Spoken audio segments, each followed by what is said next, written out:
अस्सलाम वालेकुम viewers, welcome to Naazi dress design ideas.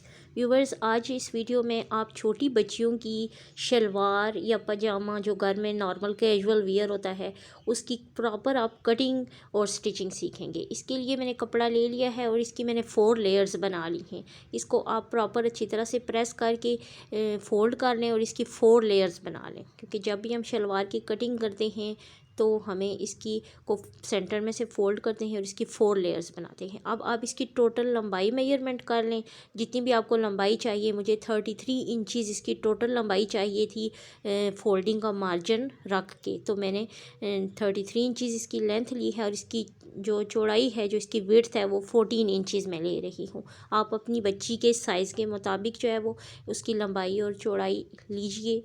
अभी हम पहले जो कटिंग के वक्त सबसे पहले हम मार्क करेंगे वो शलवार के आसन की मार्किंग हम करेंगे।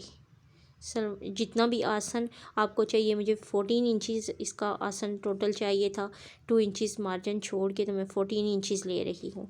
और इसका जो पंचा है वो मुझे चाहिए 6 इंचज़, तो मैं सिलाई का मार्जिन छोड़ के 6.5 इंचज़ पर मार्क कर रही हूँ।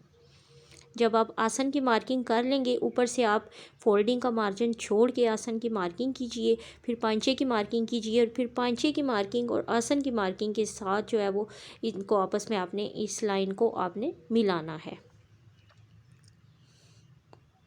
इस तरह से अभी मैंने लाइन ड्रॉ कर ली है। उस साइन को और इस साइन को मैंने आपस में मिला लिया है। अभी हम थोड़ी सी इसको ऊपर से शलवार की फिटिंग वाली शेप देंगे। इस शेप का ये मकसद होता है कि आपके ऊपर जो वेस्ट पे चुनट्स बहुत ज़्यादा नहीं आती और इस शेप से आपकी जो भी शलवार है या पजामा या ट्राउज़र है उसका आसन जो है वो खुला होता है। आपको जितना चाहिए साइज़ वही रहता है और ऊपर से आपकी थोड़ी सी फिटिंग भी हो जाती है। तो एक मैंने इसकी ऊपर वाली कटिंग कर ली। आप जहाँ जहाँ से मार्किंग की है वहाँ वहाँ से आप कट कर लीजिए और इस तरह से आपकी शलवार की कटिंग जो है वो कंप्लीट हो जाएगी। और अभी जो है वो इस शलवार की कटिंग हमने कर ली है।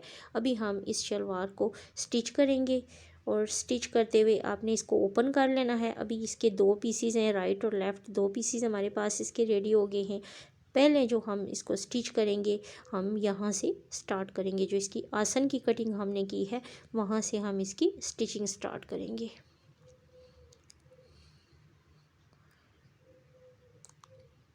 दोनों पीसीस को आप इस तरह से खोल लीजिए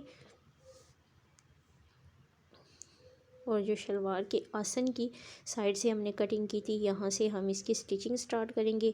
पहले हम आसन की दोनों सिलाइयाँ, दोनों साइडों की सिलाइयाँ लगा लेंगे। ये देखें, दोनों साइडों पे मैंने सिलाई लगा ली है। पहले हम आसन को जोड़ेंगे। अभी इसको ओपन करेंगे और अभी हमने ऊपर जो लास्टिक के लिए हमने फोल्डिंग करनी है, अभी वो फोल्डिंग हम करेंगे। इसके लिए आप इस तरह से जितना भी आपने कपड़े का मार्जिन छोड़ा था फोल्डिंग के लिए उतना कपड़ा आप फोल्ड कीजिए और सेंटर में आपने थोड़ा सा गैप छोड़ना है जहाँ से बाद में आप जो है वो इलास्टिक डालेंगे इसके अंदर। इस तरह से ये देखिए, थोड़ा सा मैंने गैप छोड़ा है और बाकी जितना मैंने फोल्डिंग के लिए कपड़ा छोड़ा हुआ था उसको मैंने फ़ोल्ड कर लिया है। अभी जो तीसरा इसका स्टेप है वो ये है कि आपने पांचों की फ़ोल्डिंग करनी है। पांचों की फ़ोल्डिंग के लिए भी आपने कटिंग के वक्त जितना स्पेस छोड़ा था 1 इंच का या 2 इंच का, आप उतनी ही फ़ोल्डिंग कीजिए। अभी हम इसके दोनों साइड के जो पांचे हैं उनको फ़ोल्ड कर लेंगे। ऑलमोस्ट हमारी शलवार कंप्लीट है और इसके 3 जो मेन स्टेप्स थे, आसन को जोड़ना और इलास्टिक स्पेस को फ़ोल्ड करना और फिर नीचे से पांचों को फ़ोल्ड करना, ये 3 स्टेप्स हमारे हो गए हैं। अभी इसका फाइनल स्टेप है वो है हमने सेंटर में जो शलवार को बंद करने वाली फ़ाइनल सिलाई लगानी है वो हम इस तरह से लगाएंगे। शलवार को उल्टा करके इसकी उल्टी साइड पे आप मार्क कर लें। जितना भी आपने पांचा रखना है उतना पांचा रख के आप इसकी मार्किंग कर लें दोनों साइडों से और फिर आप सेंटर में से फाइनल सिलाई लगा लें। और ये सिलाई आपने डबल लगानी है अच्छी तरह से, ताकि डबल सिलाई आप लगाएंगे तो शलवार जो है मज़बूत होगी, उसकी सिलाइयाँ जल्दी निकलेंगी नहीं। तो ये देखें, बच्चियों के लिए इस तरह का पजामा या शलवार जो है वो आप इजीली घर में बना सकते हैं। इन स्टेप्स को फॉलो करके हमारी बेहतरीन शलवार रेडी हो गई है। इसके अलावा भी आप मेरे चैनल से डिफरेंट किस्म के डिज़ाइंस, कटिंग, स्टिचिंग जो है वो सीख सकते हैं और सर्च कर सकते हैं आप शलवार ट्राउज़र की सिलाई, ट्राउज़र को कट करना, तो आप ज़रूर सर्च कीजिए और स्टिच कीजिए। अल्लाह हाफिज़।